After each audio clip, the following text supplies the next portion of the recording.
My name's Kast. Today I am tying one of my patterns that I call the trap mouse. This is a fly that I've developed over a lot of time spent night fishing, a lot of fishless nights, and finally starting to catch fish successfully on a mouse.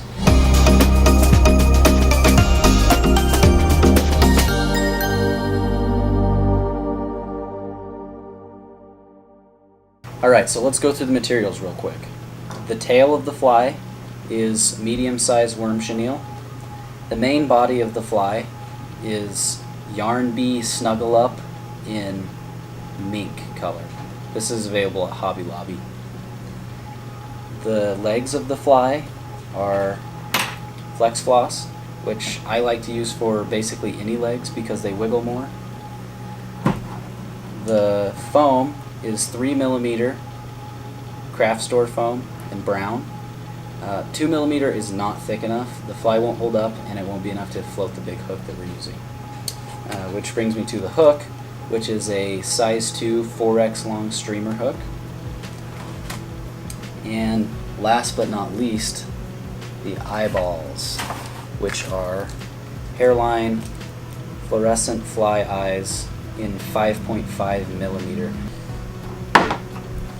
Alright. So as always, I'm going to start off with a little bit of super glue on the shank of the hook here. Try not to get it on the point of the hook. Our first step is to tie in the tail. The tail should be about the length of the body of the fly.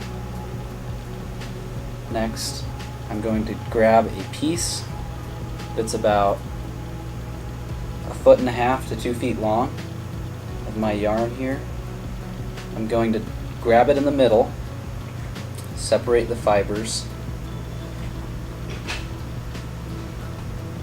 and tie it in. The reason I do that is because it takes a lot of this yarn to build the profile of the fly, and if you have just one single piece, it takes forever. Okay, once I've wrapped forward about 1/4 of the length of the hook, I'm going to tie that off. I'm going to take 3 of my little legs here, tie them in on top of the shank, split them so that 3 legs go to each side. These are going to be the little mousy legs. I'm going to trim these. Okay. Now I'll palmer the chenille yarn all the way up to the 2/3 point of the hook shank.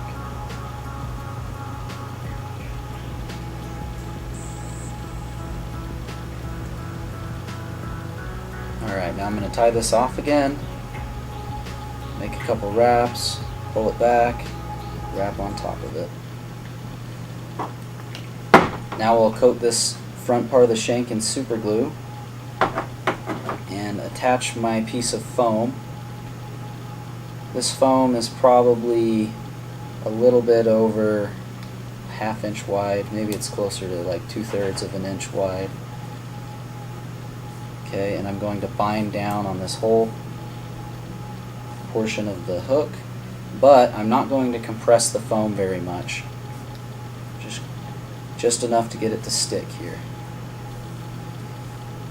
Now I'm going to wrap my yarn all the way to the front of the fly, leaving this little tag of foam. That's going to give the fly just a little bit more buoyancy, and it's going to help the fly float the way we want it to in the water.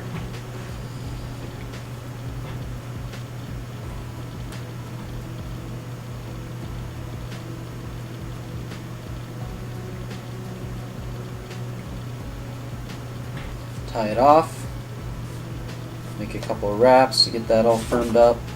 Now I'm going to put super glue on the top part of this piece of foam here, and I'm going to fold it over, and that's going to create the little head of the fly, the nose. Okay, give that a good pinch, let the super glue set. Make a couple of loose wraps, tighten down on it. Now I'm going to take this and trim it about 3/4 of an inch back. I'm going to cut the corners here.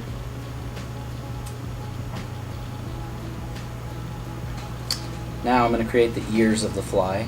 Now these ears, they're not just to look cute, even though they do. You're putting the ears on here because it helps the fly to not dive. Because if you don't do this, a lot of times when you strip the fly fast, it will turn upside down and dive, and that's not what you want. So having the ears, it helps keep the fly upright. It doesn't want to flip over and dive. So you're going to cut a slit here in your foam. Try to do it so you guys can see it. You're just splitting it right down the middle. And cut little rounded edges there. Okay, and mine aren't quite even, so I'm going to take a slice off the outside of this one that's a little bigger. Alright, now I've positioned these on top of the hook.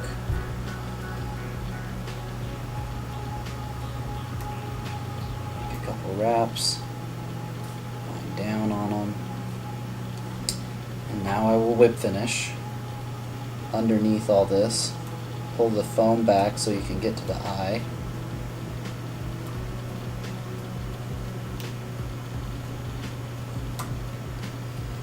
It's important to use a hook that has a down eye on this fly, because that gives you a little bit more room to thread it. And after you tie your whip finishes, it'll pull the foam back and out of the way so that you can get to the eye of the hook. Okay, so now I'm going to trim this piece off at an angle on each side.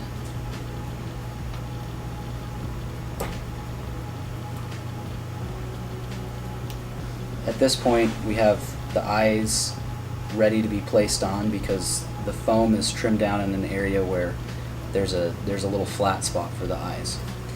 Okay, so I'm going to take my fly eyes and place some super glue, just a little bit. It's important to use gel super glue for this. If you try to use the liquid super glue, the eyes won't stick to it. Get this eye on. Squeeze it till that super glue cures. I'm going to wipe some of the excess super glue away. It discolors the fly a little bit. Okay, now all I have to do is trim the head.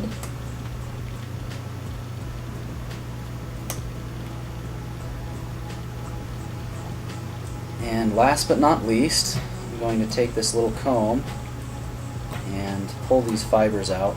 Sometimes they'll get wrapped up underneath the successive wraps, and you lose some of the bulk of the fly as you're tying it.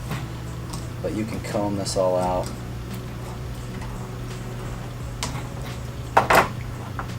And there you have it, folks. There's the trap mouse. So this fly is made of synthetic materials, which makes it easier to cast compared to rabbit fur and a lot of other natural materials. This fly also utilizes foam in such a way that when it sits in the water, it sits like this when you stop stripping, which allows the fish to access the hook point. The fish miss this fly a lot less than they do traditional mouse patterns.